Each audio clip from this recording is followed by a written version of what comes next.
inimesed, see siin minu ümber on Kõrvemaa matka- ja suusakeskus. Ja see on koht, mis tegelikult väga tutvustamist ei vaja, sellepärast, et see on äärmiselt populaarne koht neile, kes tahavad looduses liikuda, tahavad sporti teha, kes käivad suusatamas ja tegelevad muude sportlike asjadega. Siin saab diskgolfi mängida. Oma asukohalt on ta Piibe maantee umbes 30 kilomeetril ja siinsamas tee ääres selline tore kompleks.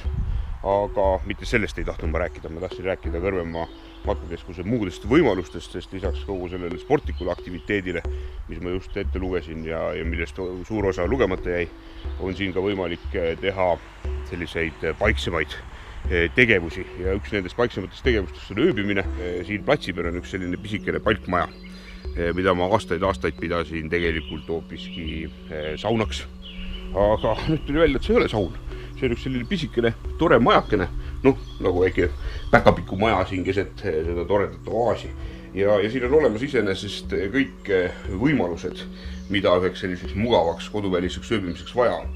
Ja minu meelest eriti hästi sobib ta nendele inimestele, kes näiteks tahavad perega vahepeal kodust ära tulla või tahavad sõpradega vahepeal ära kodust tulla, aga nad ei ole kuskilt otsast valmis telgiga raginal metsa minema, siis see on üks sellistest teadest võimalustest, et ta annab kerge sellise matka fiilingu kätte. Ja esimesel korrusel on selles mõttes ka näiteks lastega hea tulla, sest siin ei ole televiisorit. Et siin on olemas kõik diivanid, kööginurgad, WC-d ja muud möllud, väike kamin ka, millest saab sellise olemise siin hästi õdusaks teha, aga televiisorit ei ole. Nii et noorsandid jäävad ätta ja siis teisele korrusele saab mööda väikest sellist luugiredelit.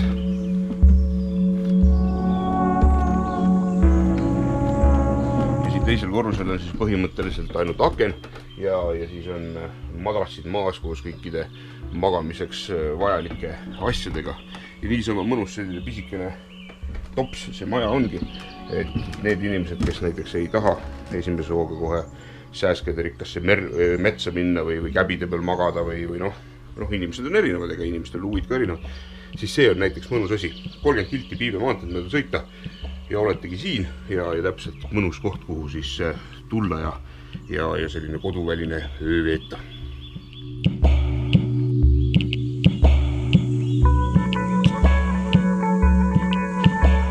Ja see väike majakene on saanud mulle selliseks meeldivaks pelgupaigaks, kuhu ma tulen siis sellist mikrovacationit või mikropuhkust veetma, kui töö tegemisest juhe kokku läheb ja tahan lihtsalt ära.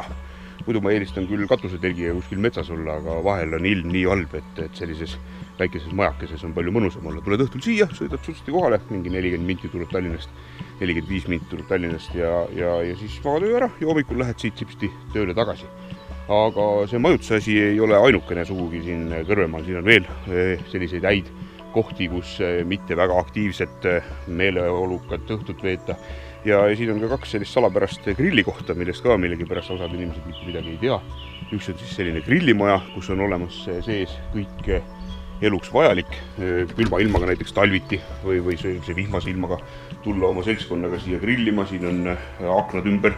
Tuule ei puhu peale, vihm ei saa pähe, siin on olemas kõik grillimiseks vajalikud asjad, väike selline grillikoda keset seda ja siis hulganisti istumiskohti, nii et saate kogu oma seltskonnaga siin mugavalt ära istuda, aga sellega on see lugu, et kui teil on plaan siia tulla, siis selle Kõrvemaa matkakeskuse kodulehelt võtke nendega ühendust, helistage ja pange see endale kinni, et siis nad teavad arvestada. Ja teate ka teie arvestada, sest muidu võib äkki juhtuda selline lugu, et tulete siia kohale ja siin on hoopis mingisugune teistsugune seltskond istub. Ja kui ilm on ilus, siis ei pea seal kuudis istuma, vaid selle kõrval on ka väike lõkkease, mille ümber on toolid, kus saab istuda ja siis on ka katusealune, nii et valikuvõimalusi on päris palju, aga veidi maad eemal siin metsakese vahel on üks vähe teistmoodi ja oluliselt privaatsem koht. Siin on tiipi, selline indiaani tiipi ja lisaks sellele tiipile on siin selline väga suur lõkkekoht, mille ümber mahub istuma, ma isegi ütleks, et meeletult palju inimesi. See on selline tore koht, kus tegelikult saaks korraldada mingisuguseid selliseid lõkke õhtu juttusid, tulla kokku, grillida natukene, sussutada siin lõkke peal midagi, rääkida üksteisele toredaid matkalugusid või mine tea mis lugusid.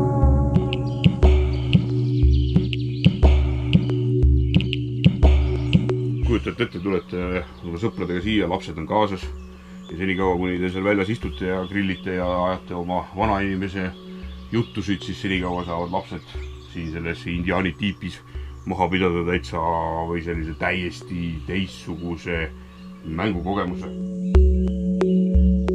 Vot sellised need Kõrvemaa keskuse mitte nii väga üldtuntud kohad ongi. Ja mina vaatleks seda pigem sellise vaheastmena kodu ja metsa vahel, et kui teil on metsaelu selline, mis hinge liigutab ja te tahaksite selle järgmise sammu teha, aga kuidagi kogu aeg on nii mugav ja mõnus, siis see majakene tegelikult on väga hea aste, selline kodu ja metsa vaheline.